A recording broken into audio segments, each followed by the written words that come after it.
Impersonal account, ठीक है। Impersonal account जिसको हम हिंदी में बोलते हैं बेटा अव्यक्तिगत खाता। क्या बोलते हैं? अव्यक्तिगत खाता। लास्ट लेक्चर में हमने पढ़ा कि सर खाते दो प्रकार के होते हैं, जिसमें पहला व्यक्तिगत पढ़ा और दूसरा अब पढ़ रहे हैं क्या? अव्यक्तिगत खाते। इंग्लिश में हम डेफिनेशन है कि sir impersonal account are those account which not a personal account. यदि एक लाइन में मैं बात करूं सर कि सर इम्पर्सनल अकाउंट वह अकाउंट होता है जो पर्सनल अकाउंट नहीं होते। अर्थात सर एक सेकंड डेफिनेशन लाऊं कि sir impersonal account are those account which are related to real account and nominal account. ये दो डेफिनेशन से मैं एक डेफिनेशन बना सकता हूं कोई से भी, या तो ऊपर बोल दो एक लाइन में सर कि sir impersonal account are those account which are not personal account, है ना।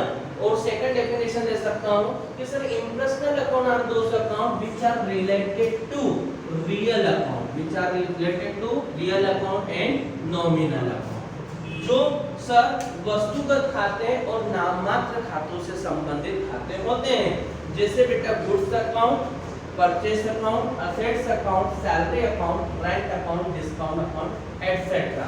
और भी इसमें आदि खाते शामिल किए जाते हैं। तो क्लियर है डेफिनेशन कि sir impersonal account are those account which are not personal account. या तो ये डेफिनेशन लिख दूं मैं, या फिर सेकंड डेफिनेशन लिख दूं कि impersonal account are those account which are related to real account and nominal account. For example goods account, purchase account, assets account, salary account, rent account and discount account etcetera. इसी में हम हिंदी में definition बात करें sir, ये अव्यक्तिगत खाता क्या है? तो अव्यक्तिगत खाता वह खाता होता है जो व्यक्तिगत खाता नहीं होता है। मतलब है जो व्यक्ति से संबंधित नहीं होंगे वो क्या कहलाएगा? अव्यक्तिगत। अर्थात सर वह खाता जिसमें किसी वस्तु और नाममात्र खातों से संबंधित खातों को शामिल किया जाता है, वो क्या कहलाता है? अव्यक्तिगत खाता। जैसे बेटा माल खाता, संपत्ति खाता, वेतन खाता, किराया खाता, भत्ता खाता आदि।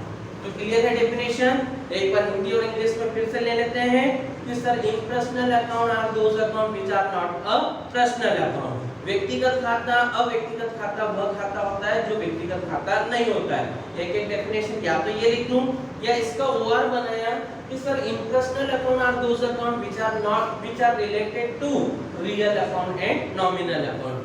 अव्यक्तिगत खाता वह खाता होता है सर जो वस्तुओं से संबंधित और नाममात्र खातों से संबंधित होता है। जैसे बेटा गुड्स अकाउंट जिसको हिंदी में माल खाता कहते हैं, परचेस अकाउंट हिंदी में क्रय खाता कहते हैं, असेट्स अकाउंट मींस संपत्ति खाता, सैलरी अकाउंट मींस वेतन खाता, रेंट अकाउंट मींस किराया खाता, डिस्काउंट अकाउंट मतलब भत्ता खाता। इस पर्सनल अकाउंट के कितने प्रकार होते हैं? टाइप्स है जिसको हम हिंदी में बोलते हैं बेटा प्रकार। किसके प्रकार सर? तो व्यक्तिगत मतलब पर्सनल अकाउंट के प्रकार के। तो सर पर्सनल अकाउंट जो होते हैं वो 3 टाइप्स में होता है। एक नेचुरल पर्सन होता है, दूसरा आर्टिफिशियल पर्सन होता है और तीसरा होता है बेटा रिप्रेजेंटेटिव पर्सन। मतलब सर जिसको पहला हम बोलते हैं नेचुरल पर्सन को सामान्य व्यक्तिगत खाता या प्राकृतिक बोल सकता हूँ, आर्टिफिशियल पर्सन अकाउंट मतलब कृत्रिम व्यक्तिगत खाता और रिप्रेजेंटेटिव मतलब बेटा प्रतिनिधित्व व्यक्तिगत खाते होते हैं। अब सर फर्स्ट जो होता है नेचुरल पर्संस क्या होते हैं? तो sir natural persons means sir are those person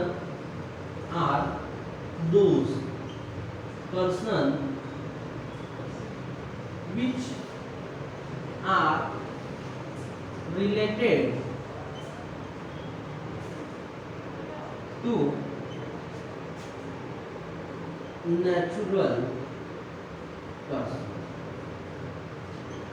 means व्यक्तिगत खाते में प्राकृतिक या सामान्य व्यक्तिगत खाता वो होता है जो नेचुरल पर्सन्स होते हैं, मींस सामान्य पर्सन होते हैं। हमने डेफिनेशन डाली कि natural person are those person which are related to natural person. मतलब सर सामान्य व्यक्तिगत खाता वह खाता होता है जो सामान्य व्यक्तियों से संबंधित होता है। किससे संबंधित होता है बेटा? सामान्य व्यक्ति। नेचुरल पर्सन्स मतलब किससे संबंधित? सामान्य, या फिर मैं बोल दूं प्राकृतिक व्यक्तियों से संबंधित। किससे संबंधित होता है? सामान्य या प्राकृतिक व्यक्तियों से संबंधित होता है। जैसे हम बात करें लाइक करके लिखते हैं कि सर राम सा अकाउंट, सीता सा अकाउंट, मोहन सा अकाउंट, है ना। और बेटा बात कर ले नेहा सा अकाउंट, एटसेट्रा।